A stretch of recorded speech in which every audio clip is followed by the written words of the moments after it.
Grüezi, bienvenue dans le deuxième épisode de la mini-série sur le cookie où j'essaie d'inventer la recette du cookie parfait. Dans le premier épisode, on a essayé une recette qui s'est pas révélée incroyable, que ça soit dans la forme, dans la texture, mais au moins maintenant je sais ce que je cherche. Je veux quelque chose de croustillant, de fondant, avec une forme régulière, mais en même temps des reliefs uniques. Ça peut paraître contradictoire, comme ça, mais je pense que ça peut marcher. À un moment donné, la perfection, est-ce que c'est pas aussi rendre possible quelque chose qui à la base est impossible? C'est un peu mon ambition, et c'est aussi ce que je vous dois. Je sais précisément ce que je cherche, mais la question maintenant, c'est comment je vais parvenir à ce résultat. Comment on crée ce cookie parfait. Et c'est ce sur quoi je vais devoir travailler, donc aujourd'hui ça va être essentiellement une question d'observation. Évidemment, je vais manger des cookies, le sucre c'est bon pour eux, mais c'est pas l'objectif premier. Ok, on a vu dans le premier épisode que chaque ingrédient était responsable d'une ou plusieurs caractéristiques dans le résultat final. Mais ça, ce serait trop simple, ce serait trop simple, on doit aller plus loin, plus en détail. Parce que c'est quoi du beurre au final? C'est quoi un œuf? À quoi ça ressemble le sucre? Il y a encore trop de questions auxquelles on doit répondre, donc il est temps maintenant de poser toutes mes interrogations sur le papier.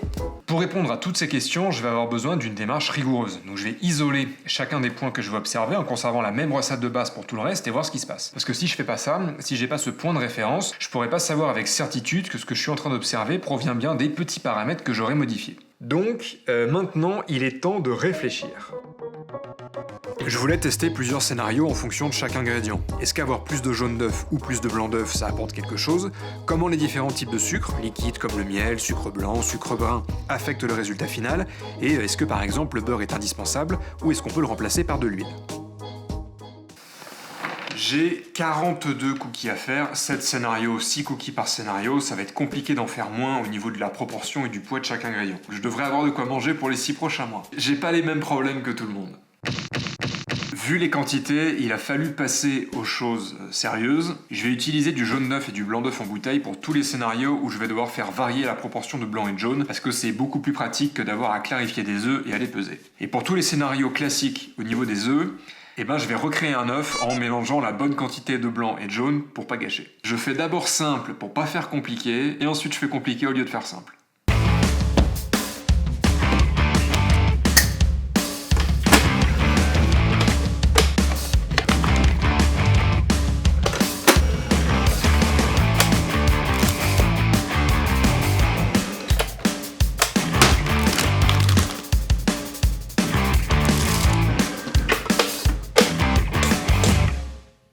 J'ai aussi préparé un échantillon test avec une recette de cookies différente de celle utilisée la dernière fois parce que je pense qu'elle était trop éloignée de ce qu'est vraiment un cookie. Cet échantillon test va me servir à comparer chacun des différents scénarios avec une recette neutre.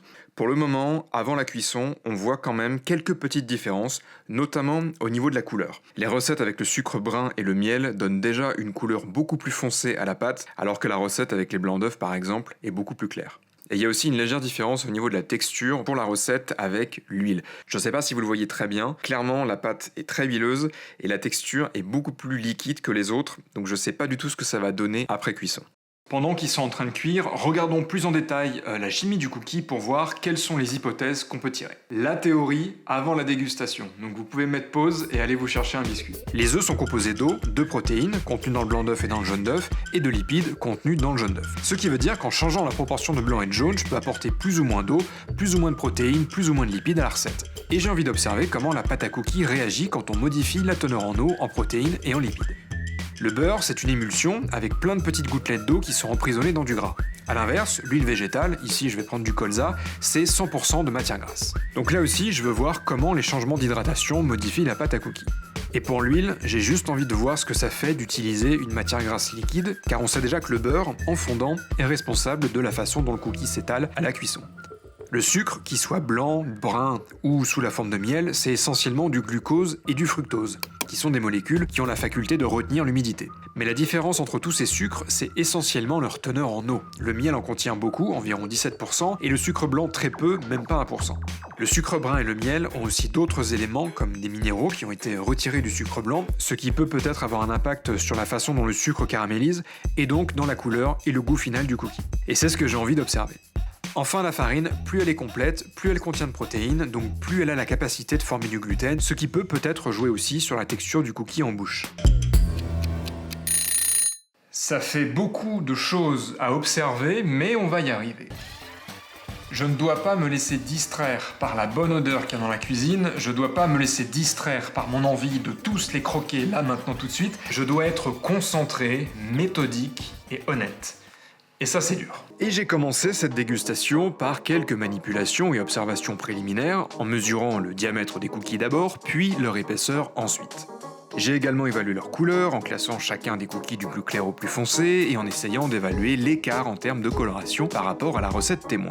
Même chose pour l'odeur et pour la texture, croustillante ou moelleuse. Enfin, après toutes ces manipulations où les cookies étaient beaucoup trop éloignés de ma bouche, je les ai enfin goûtés, afin d'observer la texture en bouche, qui peut parfois être un peu différente de celle qu'on observe à l'œil, et le goût. J'ai tout noté dans mon cahier, qui a fini par avoir énormément de traces de chocolat partout, le drame de tourner en plein été quand il fait plus de 25 degrés dans la pièce. Après toutes ces bouchées et toutes ces observations, qui étaient délicieuses mais beaucoup trop nombreuses, je peux partager quelques enseignements avec vous. La plupart des cookies avaient un diamètre relativement similaire à celui de la recette témoin, mais 3 d'entre eux étaient significativement plus petits. Ceux réalisés avec de l'huile, ceux réalisés avec 100% de sucre brun et ceux réalisés avec du miel. Ce qui tend à prouver que le beurre et le sucre blanc, qui étaient présents ensemble dans toutes les autres recettes, sont indispensables pour obtenir des cookies à la forme harmonieuse et suffisamment développée. Et la raison derrière tout ça est assez simple. Le beurre change de texture dans le four. Il fond et donc il aide la pâte à s'étaler, là où l'huile ne change pas de texture en cuisant. Cependant, j'ai noté des différences de diamètre entre les cookies réalisés avec du sucre blanc et ceux réalisés avec du sucre brun et du miel. Pourquoi ? J'ai cherché pendant de longues minutes, et j'ai peut-être une explication. Le coupable dans tout ça, c'est ni le beurre ni le sucre, mais le bicarbonate de sodium que j'ai utilisé dans toutes les recettes pour faire lever les cookies. Parce que le bicarbonate de sodium, plus il va être au contact d'aliments acides, plus il va réagir. Et le miel et le sucre brun sont plus acides que le sucre blanc. Et il y a du coup deux mouvements contraires. Le cookie lève, ce qui limite sa capacité à s'étaler. Ce qui m'amène à ma première leçon. Si vous préférez les cookies larges et fins, utilisez du beurre et du sucre blanc, et si vous les préférez épais, utilisez du sucre brun. Le diamètre et l'épaisseur étant liés, c'est pas étonnant que les cookies qui se sont le moins étalés soient du coup ceux qui sont le plus épais. J'ai même pour certains noté des écarts de près d'1 centimètre d'épaisseur avec la recette témoin. Ce qui m'a étonné par contre, c'est que les deux recettes où j'ai fait varier la proportion de blanc et de jaune m'ont donné des cookies d'un diamètre à peu près similaire à la recette témoin, mais beaucoup plus épais, là où l'épaisseur aurait dû être la même. Et là-dessus, j'ai deux hypothèses sur le sujet. Quand on met plus de jaune, on ajoute plus de protéines, qui ont la capacité de retenir la vapeur d'eau en coagulant. Et quand on ajoute plus de blanc, on ajoute plus de protéines, mais on ajoute aussi plus d'eau. Donc on améliore la formation du gluten, et ça augmente la capacité de la pâte à retenir la vapeur d'eau.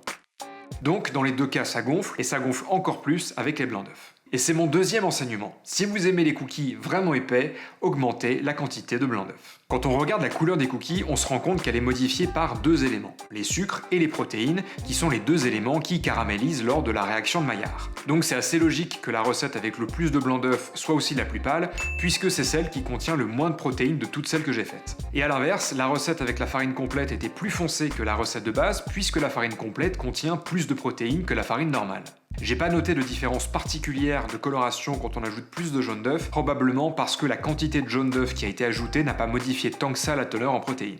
Aussi, les deux recettes à base de sucre brun et de miel étaient plus foncées que la recette de base, mais aussi d'une coloration beaucoup plus homogène. Ce qui s'explique, je pense, par le fait que le sucre brun et le miel contiennent beaucoup plus de sucre simple qui caramélise beaucoup plus rapidement. Donc la couleur est plus homogène. Troisième leçon, si vous voulez des cookies plus dorés, augmentez la teneur en protéines et en sucre brun, mais attention car les contrastes de coloration pourraient être moins prononcés.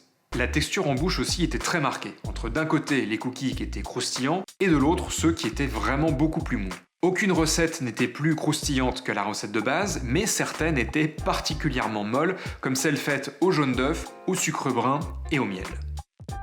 Ce qui s'explique assez bien en fait, parce que le sucre brun et le miel, en plus de contenir plus d'eau que le sucre blanc, contiennent aussi des sucres qui retiennent beaucoup plus l'humidité. Et le jaune d'œuf contient plus de lipides, c'est ce qui donne la texture onctueuse au gâteau. C'est pour ça par exemple qu'un brownie, qui contient beaucoup de beurre, va être beaucoup plus onctueux qu'un simple gâteau au chocolat.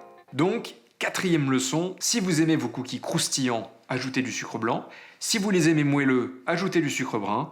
Et si vous les aimez vraiment moelleux, augmentez la quantité de gras. Enfin, au niveau du goût, alors là c'est complètement subjectif, mais j'ai trouvé que les cookies qui avaient la saveur la plus complexe étaient ceux réalisés avec les aliments les moins transformés. soit le sucre brun, le miel et la farine complète. Ce qui est assez cohérent en fait, parce qu'ils contiennent des éléments, comme des protéines ou des minéraux, qui sont absents de la farine normale et du sucre blanc, ce qui va caraméliser et donc ajouter des couches de saveur, notamment des notes de beurre ou de noisettes torréfiées. Mais le miel apporte un goût un peu trop fort, un peu trop présent, qui est un peu étrange dans un cookie et dont je suis pas extrêmement fan. Tout comme l'huile d'ailleurs, qui était de loin la recette la plus désagréable que j'ai dû goûter dans cette vidéo.